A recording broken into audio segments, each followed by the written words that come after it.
মশা আমাদের প্রতিবেশী, আমাদের পাশে পাশে সবসময় থাকে। মশা অনেক রকমের হতে পারে, যেমন অ্যানোফিলিস, কিউলেক্স, এডিস, মানসোনিয়া। এই মশার নামগুলো আমরা জানি। এছাড়া আরও অনেক মশা আছে যেগুলোর নাম আমরা বেশি জানি না, কারণ সেগুলো ভারতবর্ষের দিকে বেশি পাওয়া যায় না, পৃথিবীর অন্যান্য দেশে পাওয়া যায়। এর ভেতরে আছে কিউলিসেটা, সোরোফোরা, ইউরানোটেনিয়া, ওয়েমাইয়া, টক্সোরিঙ্কাইটিস এবং কলিকুইলেটেডিয়া। মশার জীবনচক্রের 4টি দশা আছে, সে যে মশাই হোক না কেন। তাদের ডিম, লার্ভা, পিউপা এবং অ্যাডাল্ট। প্রথমে মশার ডিম পাড়ে, তারপরে লার্ভা হয়, তারপরে পিউপা, তারপরে অ্যাডাল্ট। মশার ডিম বিভিন্ন রকমের হয়, বিভিন্ন প্রজাতির মশার ডিম আলাদা আলাদা হয়। কোনোটা একটি থাকে, কোনোটা একসঙ্গে অনেকগুলো থাকে, আবার কোনোটা তারার মতো ভেসে থাকে। এবার লার্ভা, জমা জলের ভেতরে কিলবিল করে যে সমস্ত ছোট ছোট পোকা, সেগুলোই লার্ভা। ডিম থেকে 24 থেকে 48 ঘন্টার মধ্যে লার্ভা বের হয়। কিছু কিছু লার্ভা আছে এমনভাবে ভেসে থাকে যেন মনে হয় যে চিত সাঁতার দিয়ে বসে আছে, এগুলো অ্যানোফিলিসের লার্ভা। এছাড়া অন্যান্য মশা যেগুলো আছে তাদের লার্ভা প্রায় একই রকমের, তারা মনে হয় যে জলের উপর থেকে দোল খাচ্ছে। উপরে যে এই অংশটুকু যে জলের উপরে লেগে আছে সেগুলো সাইফন, এই যে সাইফন। এরপরে পিউপা, অদ্ভুত দেখতে। লার্ভা জলের বিভিন্ন জীবাণু খেয়ে বেঁচে থাকে, জলের শ্যাওলা খেয়ে বেঁচে থাকে, কিন্তু পিউপা অবস্থায় এরা কিছু খায় না। পিউপা দেখতে অনেকটা চিংড়ি মাছের মতো, কিন্তু মাথাটা অনেক বড়। এটা এদের রেস্টিং ফেজ, বা এই অবস্থায় পিউপার ভেতর থেকে পূর্ণাঙ্গ মশা আস্তে আস্তে জন্ম নেয়। এবার পিউপা থেকে খোলস ছেড়ে বেরিয়ে আসে পূর্ণাঙ্গ মশা। এই জলের উপরে পূর্ণাঙ্গ মশা এসে কিছুক্ষণ বসে, একটু বিশ্রাম নেয়, তারপরে উড়ে যায় তার গন্তব্যে। এবার আমরা দেখি একটি পূর্ণাঙ্গ মশা দেখতে কেমন। পূর্ণাঙ্গ মশা আমরা সবাই দেখেছি, কিন্তু আরও যদি কাছ থেকে দেখি, তার একটি অংশ আছে, তাকে বলে মাথা বা হেড, বক্ষপিঞ্জর বা থোরাক্স, এবং পেট বা অ্যাবডোমেন। মশার সারা শরীরকে এই 3 ভাগে ভাগ করা যায়। মশার মাথা আরও অনেক কাছ থেকে যদি আমরা দেখি, এরকম দেখতে পাবো। এইটা হচ্ছে মশার চোখ, একে বলে কম্পাউন্ড আই। মশা, মাছি, এদের এই ধরনের চোখ থাকে। এই চোখ থেকে একটি সুরের মতো বের হয়ে আছে, অনেকটা ব্রাশের মতো দেখতে, একে বলে অ্যান্টেনা। এই অ্যান্টেনার মাধ্যমে মশা দূরের যে কোনো জিনিসের নাড়াচাড়া, হাওয়ার গতিবিধি এবং তাপমাত্রা, এই সব কিছু বুঝতে পারে। এছাড়া মশার মাথায় এই ছোট্ট অংশ, এটাকে বলে প্যালপাই।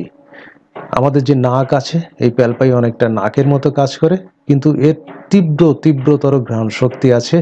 এবং আমাদের শরীর থেকে যে হালকা কার্বন ডাই অক্সাইড আমাদের নিঃশ্বাস প্রশ্বাসের ভেতর সঙ্গে বের হয়, মশা 100 মিটার দূর থেকে সেসব বুঝতে পারে যে ওইখানে মানুষ আছে বা ওইখানে কোনো জীবজন্তু আছে যে কার্বন ডাই অক্সাইড বের করছে, এবং এই প্যালপাই হচ্ছে সেই কাজ করে।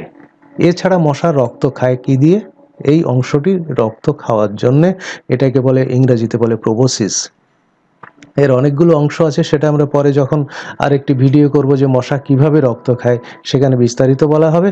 কিন্তু এই প্রোবোসিসের এই একটি সুরের মতো এই অংশটি মশা মানুষের শরীরের মধ্যে ঢুকিয়ে দেয়, মানুষের শিরা ধমনির ভেতর ঢুকিয়ে দেয়, বা জালিকার ক্যাপিলারির মধ্যে ঢুকিয়ে দেয়, এবং সেখান থেকে রক্ত পান করে। এই বিভিন্ন প্রজাতির মশার মধ্যে ভারতীয় উপমহাদেশে আমরা 4 রকমের মশা দেখতে পাই। তার ভেতর অ্যানোফিলিস, কিউলেক্স, এডিস এবং মানসোনিয়া, এগুলো নিয়ে আমাদের কারবার। এবার এগুলো নিয়ে একটু বিস্তারিত দেখব। অ্যানোফিলিসের ডিম কেমন হয়? ডিম একসঙ্গে অনেকগুলো পাড়ে, কিন্তু ডিমগুলো আলাদা থাকে। প্রত্যেকটা ডিম দেখতে একটা নৌকার মতো, এবং এর 2 দিকে বাতাসের থলি আছে যাতে ডিমগুলো জলের উপর ভেসে থাকতে পারে। এই ডিম থেকে 24 থেকে 48 ঘন্টা পরে লার্ভা বের হয়ে জলের ভেতর ঘুরে বেড়ায়। এবং অ্যানোফিলিস, যেটা সম্পূর্ণ মশা বা অ্যাডাল্ট মশা দেখতে এরকম। এর প্রায় 450 ভ্যারাইটিস অ্যানোফিলিস আছে, তার ভিতর 1-2টি আমাদের রোগ ছড়ায়, এবং এদের ডানাতে অনেক স্পট থাকে বা দাগ থাকে, এবং তারা শরীরের সঙ্গে একটা কোণ করে বসে। এখানে যেমন প্রায় 45 ডিগ্রি কোণ করে শরীরের সঙ্গে বসেছে। তারা গোধূলি লগ্নে, সন্ধে এবং বিকালের দিকে কামড়ায়, এমনকি রাতেও কামড়াতে পারে। তারা আমাদের শরীরে ম্যালেরিয়া রোগ জীবাণু প্রবেশ করায়। কোনো মানুষের শরীরে যদি ম্যালেরিয়া থাকে তার রক্ত পান করে এই মশা, সেই ম্যালেরিয়া জীবাণু এই মশার ভেতরে বংশবৃদ্ধি করে এবং অসংখ্য পরিমাণে জন্মায়। তারপরে সেই মশা যদি দ্বিতীয়বার অন্য কোনো লোককে আক্রমণ করে তাহলে মশার লালার সঙ্গে ম্যালেরিয়া জীবাণু সেই মানুষের শরীরে গিয়ে তাকে ম্যালেরিয়া তৈরি করে। কাজেই এই মশা থেকে বাঁচতে গেলে আমাদের সতর্ক হতে হবে ম্যালেরিয়া থেকে বাঁচতে গেলে। অ্যানোফিলিস গাম্বিয়া বলে এক প্রকার মশা আছে, ফ্যালসিপারাম ম্যালেরিয়া নামক মারাত্মক ম্যালেরিয়া জীবাণু বহন করে আমাদের রোগাক্রান্ত করে এবং ফ্যালসিপারাম ম্যালেরিয়া এত মারাত্মক, এটা হলে সাধারণত মানুষের মৃত্যুর সম্ভাবনা অনেক বেড়ে যায় এবং যেসব ফরেস্ট এরিয়া বা জঙ্গলমহলে সমস্ত এই ধরনের ফ্যালসিপারাম ম্যালেরিয়ার প্রকোপ অনেক বেশি। এবার কিউলেক্স। কিউলেক্স একসঙ্গে একটা একটা করে ডিম পাড়ে বটে, কিন্তু ডিমগুলো প্রায় 200 থেকে 300 ডিম একসঙ্গে মিশে গিয়ে একটা ভেলার মতো তৈরি করে। এই যে সেই ভেলা, এটি জলে কখনো ডোবে না, জলের উপর ভেসে থাকে এবং এই ডিম থেকে লার্ভা বের হয়ে সরাসরি জলে ঢুকে যায়। কিউলেক্স পূর্ণাঙ্গ মশা দেখতে এরকম। এটাকে ননসেন্স মসকুইটো বলে, তার কারণ এটা আমাদের কানের পাশে এসে অনেক সময় ভো ভো করে। তারা দিনের বেলা বাড়ির কর্নারের দিকে থাকে, যে কোনো অন্ধকার কোণে লুকিয়ে থাকে, অথবা বিকালের দিকে ঘরের ভেতর ঢুকে মধ্যরাত্রে এটা বেশি কামড়ায় মানুষকে। আমাদের পায়ের দিকে যেসব মশা কামড়ায়, আমাদের টেবিলে যখন বসে থাকি তখন তার বেশিরভাগই এই কিউলেক্স মশা। তারা অনেক দূর পর্যন্ত যেতে পারে, প্রায় 11 কিলোমিটার তারা উড়ে যেতে পারে, কারণ তাদের ডানাগুলো খুব শক্ত। এবং যে সমস্ত রোগ তারা আমাদের শরীরে প্রবেশ করিয়ে দেয় বা রোগের জীবাণু প্রবেশ করায়, তার ভেতর আছে filaria, Japanese encephalitis, West nile fever ইত্যাদি। ওয়েস্ট নীল ফিভার যদিও আমাদের দেশে হয় না, এটা আমাদের দেশে খুব কম। এবার এডিসের দিকে আসি। এডিস খুব গুরুত্বপূর্ণ মশা, কারণ এডিস ডেঙ্গু ঘটায়। এডিস একটি একটি করে ডিম পাড়ে এবং এই ডিমগুলো তারা মাটির একটু ভিজে মাটিতে অথবা কোনো জমা পাত্রে যদি জল জমে সেই পাত্রের গায়ে এরা সেই ডিম পাড়ে।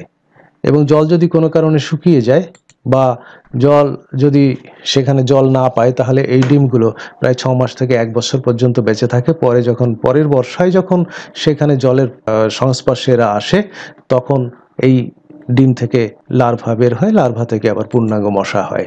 নারকোলের কোনো যদি খোসা থাকে কিংবা কোনো টিন, কোনো ভাঙা বোতল, তার উপরে ডিম পাড়তে, তার কাছে ডিম পাড়তে এরা ভালোবাসে এবং জলের সংস্পর্শে আসার পরে লার্ভা পরিণত হয়।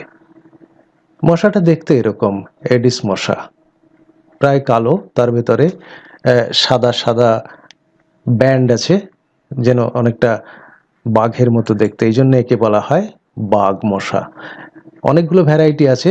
এডিস অ্যালবোপেটেকাস, তাকে বলে এশিয়ান টাইগার মসকুইটো। তারা বাড়ি থেকে বেশি দূরে যায় না, মোটামুটি বাড়ির আশেপাশে থাকে, বড় জোর 100 মিটার। এবং যখন তাদের রক্ত খাওয়ার দরকার হয় তখন স্ত্রী প্রজাতির মশা ভয় ডরহীন হয়ে যায় এবং যে কোনোভাবে তারা রক্ত চায়। প্রসঙ্গত বলে রাখা ভালো যে আমাদের রক্ত পান করে যে সমস্ত মশা তারা সবাই স্ত্রী প্রজাতির, এবং স্ত্রী প্রজাতির মশা রক্ত পান করে কারণ এই রক্ত না হলে মশার ডিম পরিপূর্ণতা লাভ করে না এবং মশা ডিম পাড়তে পারে না। এডিস মশা আমাদের কখন কামড়ায়? সূর্যাস্তের কিছুক্ষণ আগে অথবা সূর্যোদয়ের 2 ঘন্টা পরে, অর্থাৎ সকালের দিকে এবং বিকালের দিকে বেশি কামড়ায়। তারা আমাদের পেছন থেকে আক্রমণ করে এবং আমাদের কনুইয়ের পেছনে, পায়ের পেছনে, এইসব জায়গায় তাদের বেশি পছন্দ। শুধু মানুষকেই কামড়ায় না, তারা অন্যান্য গৃহপালিত জীবজন্তু যেমন কুকুর, বেড়াল, খরগোশ ইত্যাদির কাছ থেকেও রক্ত সংগ্রহ করে। এডিস মশা যে সমস্ত রোগ আমাদের শরীরে পৌঁছায় তার ভিতরে আছে dengue, chikungunya, yellow fever, rift valley fever, zika virus disease, west nile fever, eastern equine encephalitis ইত্যাদি। তো এই রোগগুলোর মধ্যে সবগুলো কিন্তু ভারতে নেই বা ভারতীয় উপমহাদেশে সব হয় না। এখানে আমাদের প্রধান হচ্ছে ডেঙ্গু, চিকনগুনিয়া এবং কিছু কিছু Zika virus disease. Zika virus ভারতবর্ষে এখনো পর্যন্ত 3টি পাওয়া গিয়েছে, সেটি গুজরাট রাজ্যে। তবে ডেঙ্গু আমাদের খুব ভয়াবহ অবস্থা তৈরি করতে পারে এবং চিকনগুনিয়াও প্রায় একই রকমের। এবার মানসোনিয়া মশা দেখতে এরকম, অনেকটা বড়, তাদের ডানায় প্লাস তাদের পায়ে সাদা সাদা এরকম স্পেকল আছে বা দাগ আছে। তারা শুধু মানুষকে কামড়ায় না, বড় বড় যে সমস্ত জীবজন্তু আছে যেমন গরু, মোষ ইত্যাদি বা জঙ্গলের জীবজন্তুকেও কামড়ে তাদের রক্ত খায়। তারা সূর্যোদয়ের পরেই বেশি রক্ত খায়। মানসোনিয়া জলে ডিম পাড়ে। যে সমস্ত জলে কিছু গাছ থাকে, সেই গাছের পাতার উল্টো দিকে এরা ডিমটা পাড়ে এবং ডিমগুলো একটার পর একটা লেগে থেকে যেন একটা তারার মতো বা স্টার শেপেড হয়ে যায়। যখন এদের লার্ভা বের হয়, লার্ভা এবং পিউপা সবই ওই সেই গাছের সঙ্গে লেগে থাকে এবং তারপরে এক সময় একটু জলের উপরে উঠে পূর্ণাঙ্গ মশা বেরিয়ে আসে। মানসোনিয়া যেসব রোগ আমাদের তৈরি করে তার ভেতরে বার্জিয়ান ফাইলেরিয়াসিস বা মালায়ান ফাইলেরিয়াসিস বা ফাইলেরিয়া রোগ তৈরি করে এক প্রকার ফাইলেরিয়া, এবং চিকনগুনিয়া ফিভার। এই 4 প্রকার মশা আমাদের ভারতীয় উপমহাদেশে খুব বেশি পাওয়া যায় এবং এদের যদি আমরা জানতে পারি কোন মশা কখন কামড়ায় এবং কী রোগ সৃষ্টি করে, তাহলে মশার থেকে আমরা সতর্ক হয়ে থাকতে পারি এবং আশা করা যায় যে আমাদের সেই রোগগুলো কম হবে।